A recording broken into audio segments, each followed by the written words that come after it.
David, you want to talk about China, and Trump, and then the return of Malika Jabali. Was that for? That was meant money, for David. Money. Yeah. Okay, David, go ahead. Well, honestly, that's what this is all about. So over the weekend, China and the U.S., or we should be more explicit, China and Trump reached a truce on the trade war, or who knows what we should call it, a truce, a sugar rush for the stock market. The fact is that while we're not going to go forward with further tariffs against China, the fundamental issues that have led to this crisis in the first place have not been resolved at all. Just as a part of this deal, Trump is going to hold off of new tariffs, and Huawei will be able to buy American tech equipment. I'm sorry. Is that how you pronounce it? I believe so. Huawei. Yeah. Okay, got it. I mean, I'm not an expert in pronunciation. I've been pretty radically mispronouncing that, and that's a problem with some of the things we have planned. But go ahead. Anyway, and in response, China will buy more U.S. farm goods. But this deal is really unlikely to last for a few reasons. One, because of obviously all the wacko trade hawks in the GOP. One, Trump's personal fascination with being able to bring China to the negotiating table, but also that the U.S. demands are absurd and punitive against China. I mean, the fundamental fact is that China is, a very powerful country, and their economy is becoming more and more advanced. And central to the U.S. demands has been that China basically relinquish any opportunity for them to become a major technological power. And then obviously the secondary demand, implicit demand, is that the Chinese economy be subservient to U.S. financial interests. So we need to be clear, even though there has already been some celebration on the stock market, which of course is always very volatile, this deal is not going to last. And the effects of the trade war are coming, and in a lot of ways they're already here. We've already seen estimates on global growth have been cut significantly. Just in this last quarter, stock repurchases were down almost 20 billion. And let's remember that that's been a huge driver in the U.S. is because of cheap money. Wow. There it is. Wow. Thank you. We're fact checking me live on air now. Matt's working for the Washington Matt, Post. can you do a live fact check? I'm Glenn Kessler. I would love that. And then can you prove him wrong by proving him right? Jesus. It's like actually the trade imbalance, if you think about it. So it's like, you see in the U.S. is that stock buybacks have been such a big driving force in, any kind of like growth or economic activity in the U.S. And it shows the short-sightedness of capitalism in the U.S. context, especially where these stock buybacks, which were fueled because of cheap money and these massive tax cuts that Trump gave people, gave the rich specifically, those are prioritized, profits are prioritized over meeting any of society's needs. So now this kind of sugar rush that we're seeing is starting to dwindle. Without this buoying effect of cheap money and these tax cuts, we're probably going to see a lot more volatility in the market. And then underlying it is this kind of general feeling of dread. In the U.S., manufacturing was down in June. This is a crucial economic indicator, and now it's just 3 months that it's been down.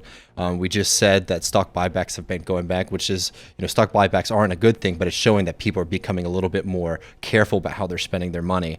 And, it's not just corporations either. Big survey that just came out from MarketWatch said 1/3 of Americans have said that they're actively looking to cut their spending in the next year. My only, it's not even pushback from me, but the only question that I have is, because we have to do more China stuff, right?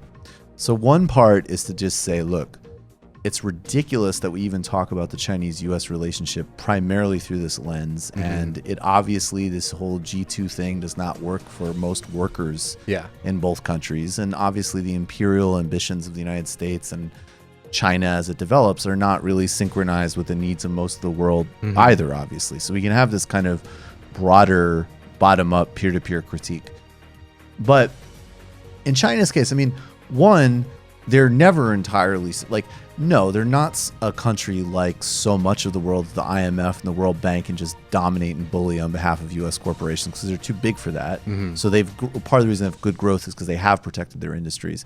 And that when you start going into things like 4G, when you go into a much more competitive environment, and China, just as the United States does, obviously, that's what's missing here, course, is stealing technology and aggressively spying and all the rest of it, that the same dynamic though of the past can't just be where it's like, okay, there's a relationship that's just built on cheap trade and cheap labor in exchange for currency influx, basically. And but as the Chinese economy shifts, you're not talking about, like, to be like brutal about it, the sweatshops that iPhones are put in. You're talking about the companies that will beat Apple in a couple of years. Yeah. That makes it a really different dynamic. And China's not just like a victim of there. Well, that's, I don't know. I mean, like, I'm not like saying that like I'm, a booster of China necessarily, but the fundamental fact is that the United States, there's one industry that we still dominate, and that's high-tech industry. Right. So one of the biggest winners of this trade deal, even though it's going to have massive effects for everyone else in the rest of the U.S. economy, has been the tech companies, which have been lobbying like crazy to get the United States to continue to push around another, sovereign country, another economy, to basically enforce, intellectual property agreements and things like that, which are pretty funky, to be honest. Well, and they're very terrible skewed, when it comes to things like public health. But they're very skewed. Sure. Well, they're also very skewed to benefit the United States. So what the reality is here is that you have a country that's economy is growing significantly and is rapidly modernizing and moving away from just being the factory floor of the world. And of course they're going to be starting to develop competitors to Facebook and Apple and Google. And that doesn't mean that we support the practices of those companies, but also recognizing why is the United States participating in this trade war that has significant damages for its own economy and also for the global economy. It's because it's trying to protect an industry that is that it can't protect. That industry needs to be protected because it can't win just through competition. And this is why Thomas Friedman, Mr. Globalization Cosmopolitan, supposedly, and Steve Bannon are saying the same shit about China. Exactly. That's exactly and it. And this is just sort of, just to hit this home, technology is one of the last industries that we're dominant in, and it's also one of the main industries that is the worst at kind of redistributing any of its wealth. It's actually very good at, pulling all that money up to the top, unlike a lot of other industries. So we're seeing this moment right now where the United States government, through Trump, right, but also through a lot of other political forces that are underneath, that aren't necessarily the guys tweeting and, up in front and center, are trying to lobby to protect this industry that has been very damaging in the U.S. economy, and they're willing to pay a price, and that's the price of people having worse off lives, making less. And when this starts to really hit manufacturing and agriculture in the United States, it's going to be pretty big. Absolutely. All right, we're going to take a brief break, and we'll be right back with Malaika Jabali.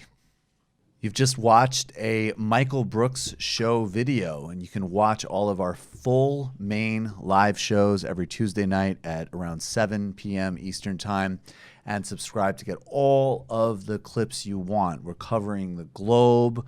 We're focusing on international relations, the intellectual dark web. We're having fun. We're doing deep dives with a lot of amazing guests. Of course, become a patron for the whole thing at patreon.com/TMBS, or subscribe to this YouTube channel and help us keep growing and get that content out there. Subscribe below.